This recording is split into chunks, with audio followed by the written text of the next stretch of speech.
Au tech les gens, j'espère que vous allez bien. Alors c'est votre frère l'ingénieur K. Je voulais parler d'un sujet très rapidement aujourd'hui. C'est le sujet qui concerne c'est un sujet qui concerne les langues africaines. En fait, on me pose souvent la question de savoir. Tu parles tu parles des langues africaines, mais dans nos pays, on parle beaucoup de langues africaines. Comment on va faire pour choisir la langue que tout le monde doit parler? Enfin voilà, la problématique c'est ça, c'est de dire vu qu'on parle des centaines de langues dans nos pays, en tout cas on en parle plusieurs, comment on fait pour choisir laquelle parler, laquelle on ne parle pas, voilà, pour que le pays puisse fonctionner normalement en fait. Et moi, en tant que ingénieur culturel, en tant que quelqu'un qui travaille sur ces sujets-là, ma réponse, elle est simple.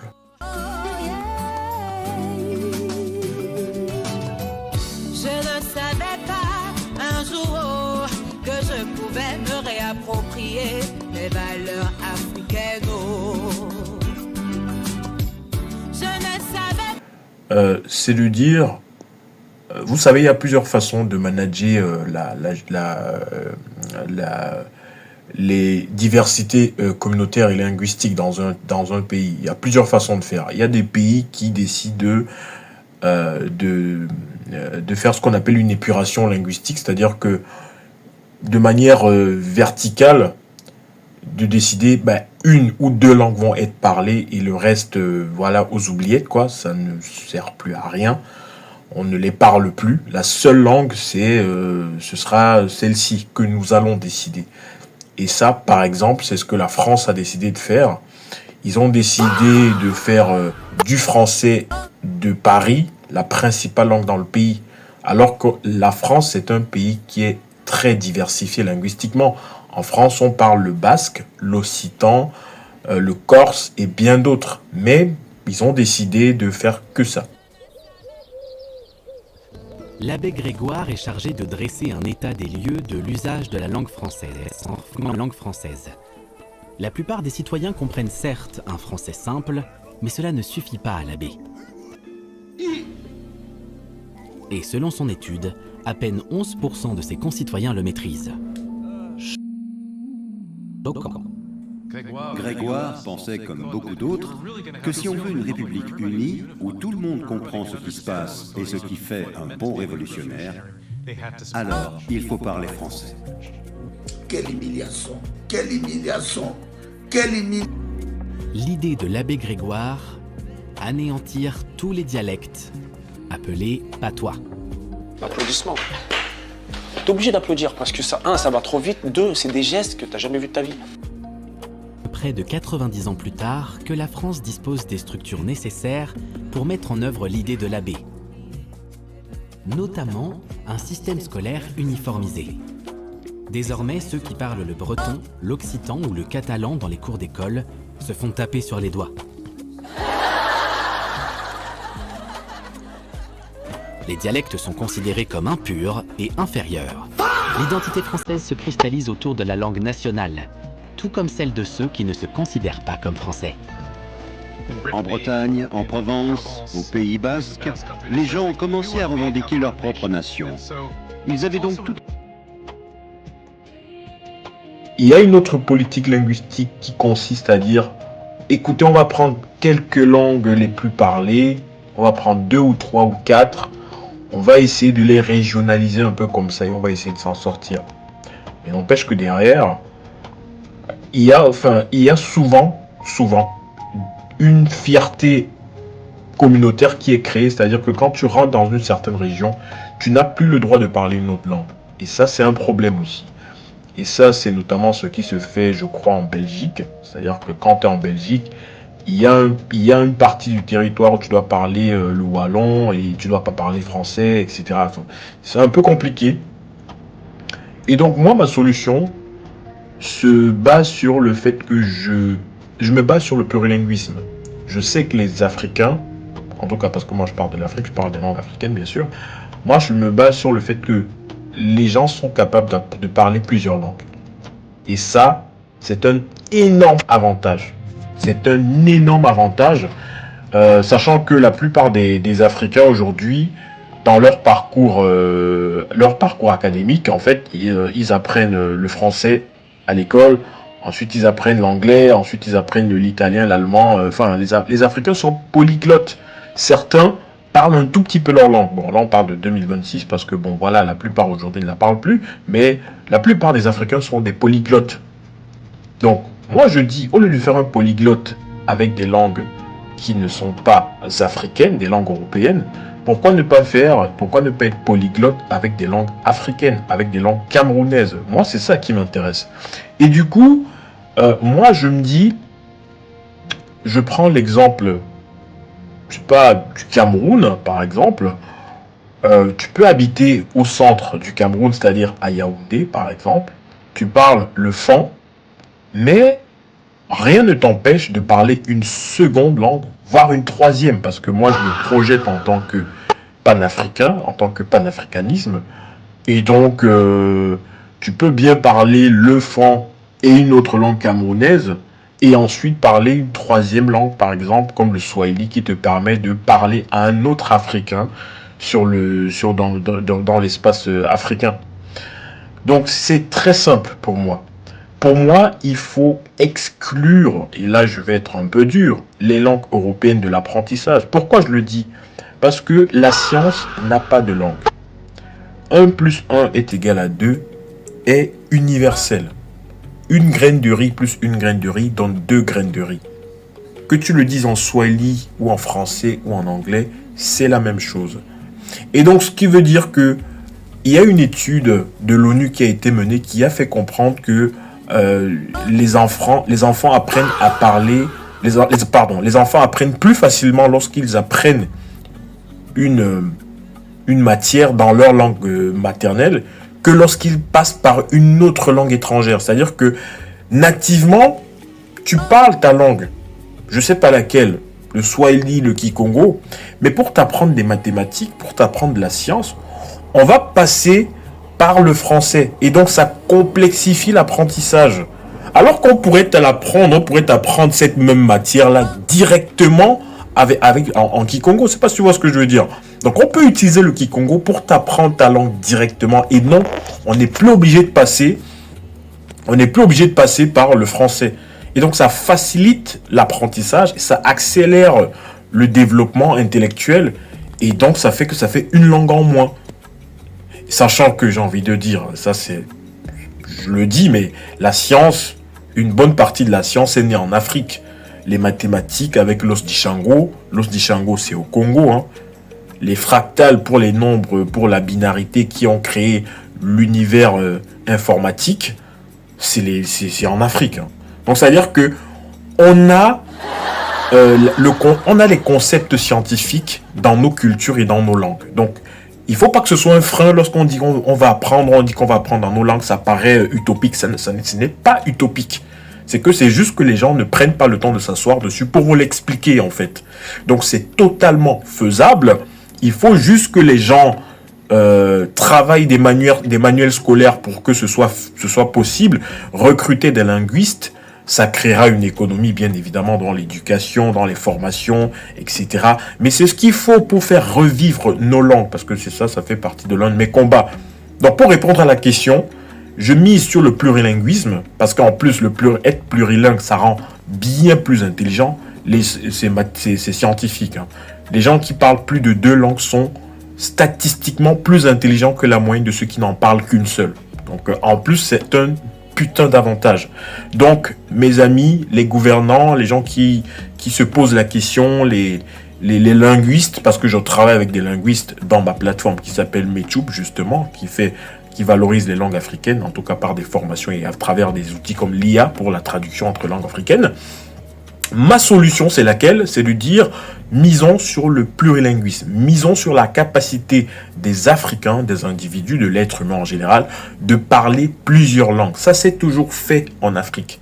Il y a des langues qui ont été littéralement créées parce que c'était une juxtaposition de 2 langues. Et finalement, ça en a créé une troisième, en fait. Et c'est ce qui est devenu, par exemple, ce qu'on appelle des langues ponts, des lingua franca, par exemple. C'est-à-dire que c'est une langue qui a servi de commerce entre 2 peuples Et vu que moi je parle ma langue, toi tu parles ta langue de l'autre côté, et vu qu'on est en train d'échanger tout le temps, il y a un mot de ton côté qui rentre de mon côté, et après ça crée une sorte de langue hybride, et après qui commence à avoir ses propres particularités, ses propres règles linguistiques, ses propres accents, et du coup ça devient une troisième langue. C'est le cas des langues frontalières. Donc la langue, ça se fait tout seul. On n'a pas besoin d'en créer une nouvelle, comme certains le prévoient, comme par exemple avec l'espéranto. Beaucoup parlent de non, il faut créer une langue africaine ou intranationale, par exemple pour le Congo, le Cameroun ou qu'est-ce que j'en sais. Ce n'est pas une bonne idée. Une langue, ça ne se crée pas. Une langue, ça ne se crée pas. Une langue n'est pas artificielle. On ne force pas la création d'une langue. Une langue, elle se crée toute seule et après, on peut essayer de la normaliser. C'est le cas du français, par exemple. Le français, c'est une langue latine qui s'est on va dire qui s'est un peu structurée toute seule. Mais après, oui, il y a une académie derrière qui dit, bon, la langue, ok, on a compris, mais on va quand même essayer de rendre les choses un peu claires. On va essayer de tous dire que les verbes qui sont au pluriel se terminent par ENT. Enfin, voilà, on va essayer de normaliser. Mais sinon, une langue ne se crée pas ex nihilo. Ça ne marche pas comme ça. Donc ma solution, elle est simple, c'est de dire, on va miser sur le fait que les gens peuvent parler 3 langues minimum. On va commencer l'éducation à travers une langue nationale ou maternelle et continuer comme ça à avoir une deuxième langue qui te permet de quitter ta région, par exemple une langue qui te permet d'aller dans une autre région, et voir une troisième langue qui te permet de sortir de l'Afrique. Donc c'est-à-dire que c'est des politiques qui peuvent être menées déjà en interne, dans une première phase, et peut-être dans une seconde phase entre différents États pour créer une sorte de cohésion panafricaine. Donc voilà, ma solution, c'est celle-là. Elle est très simple. Elle peut être appliquée dans tous les pays africains. Pour que cette politique linguistique marche, sans créer de friction, parce que les frictions, il y en aura toujours. Chaque fois que vous cherchez à harmoniser linguistiquement la politique dans un pays. Alors chaque fois que vous cherchez à harmoniser la politique linguistique dans un pays, il y a toujours des frictions. Et moi, je pourrais rajouter comme deuxième paramètre d'acceptation politique linguistique de parler de l'histoire. Pourquoi parler d'histoire? Parce que beaucoup d'Africains aujourd'hui considèrent leur communauté comme quelque chose d'extrêmement ancien et d'extrêmement cloisonné. C'est-à-dire que des gens d'une certaine culture fan ou d'une certaine culture bamileke ou d'une certaine culture wolof pensent que leur culture s'est créée toute seule et n'a aucune historicité avec une autre culture. Et donc, moi, c'est là où je pense que l'histoire est très importante. Il faut apprendre aux gens, il faut leur faire comprendre que...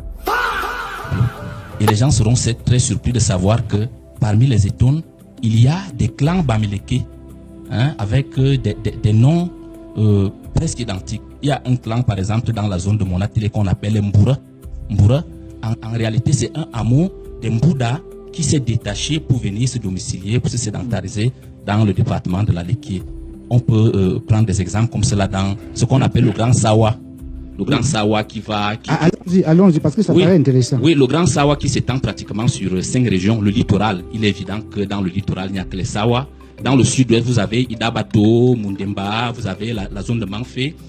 Ça, c'est le sud-ouest. L'ouest, vous avez Sanchou, Kekem et surtout Bangante. Parce que l'ancêtre éponyme, l'ancêtre fondateur des Bangante s'appelle Kembedi. Kembedi est effectivement Sawa. Donc, les Bangate ont un sang de Sawa qui coule dans leurs veines. On part dans le sud, on prend les fonds de Zoétélé. Oui, vous verrez que leur ancêtre éponyme s'appelait Fongo. Lui-même qui a été l'un des qui a eu pour descendant Pongo Songo.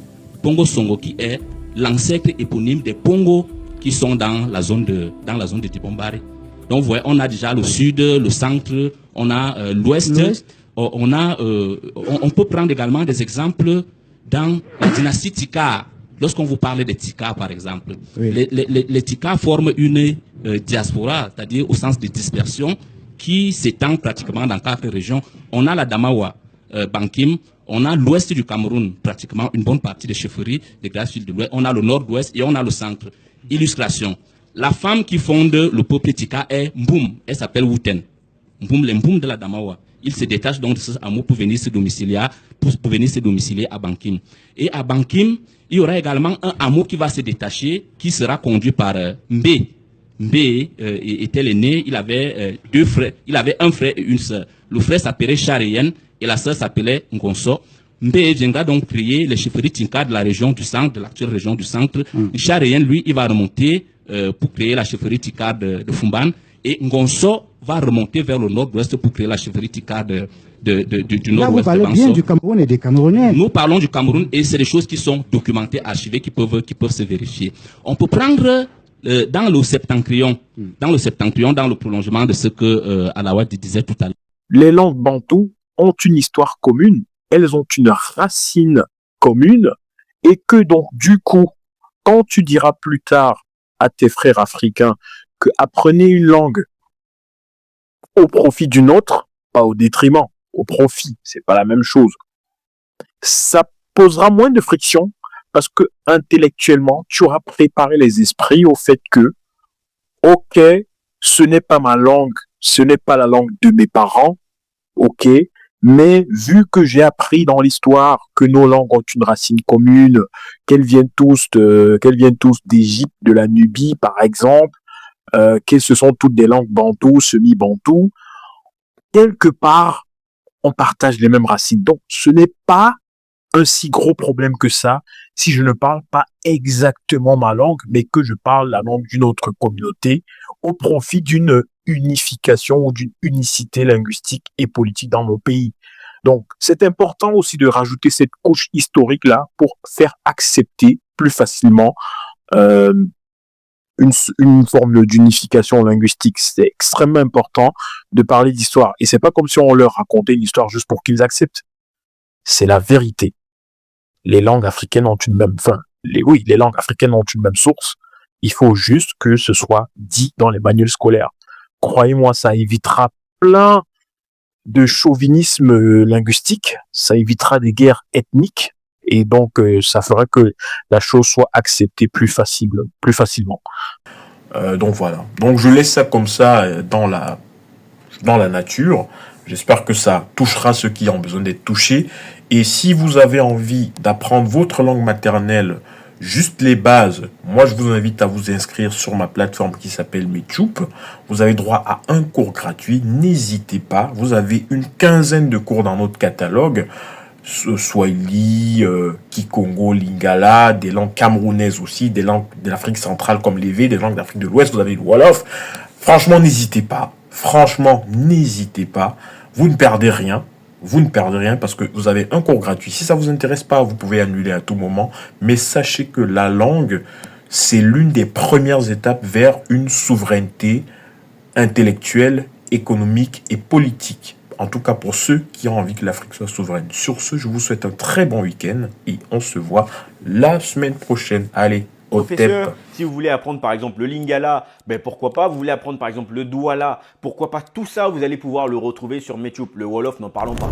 Mechup est donc un espace communautaire finalement où vous allez pouvoir vous retrouver pour apprendre un certain nombre de choses sur votre africanité. Le fait de parler une langue africaine va vous rapprocher encore plus de votre continent et de vos ancêtres, les amis. Donc les amis, pour Mechup, c'est très simple. Je vous ai mis tous les liens en description, notamment le lien d'abord pour arriver sur le site de Mechup pour comprendre comment ça fonctionne, le lien pour avoir plus de détails parce qu'il y a beaucoup plus de choses que Mechup propose que ce que je viens de détailler. Et donc, retrouvez tout ça en description. On y va tout de suite sur Mechup. Même si vous n'êtes pas concerné, mais vous connaissez peut-être une personne qui a envie d'apprendre, vous avez peut-être un enfant qui a envie d'apprendre une langue, c'est le moment de prendre la décision. Alors, une fois qu'on a dit ça, retournons sur notre vidéo. Nous allons commencer dans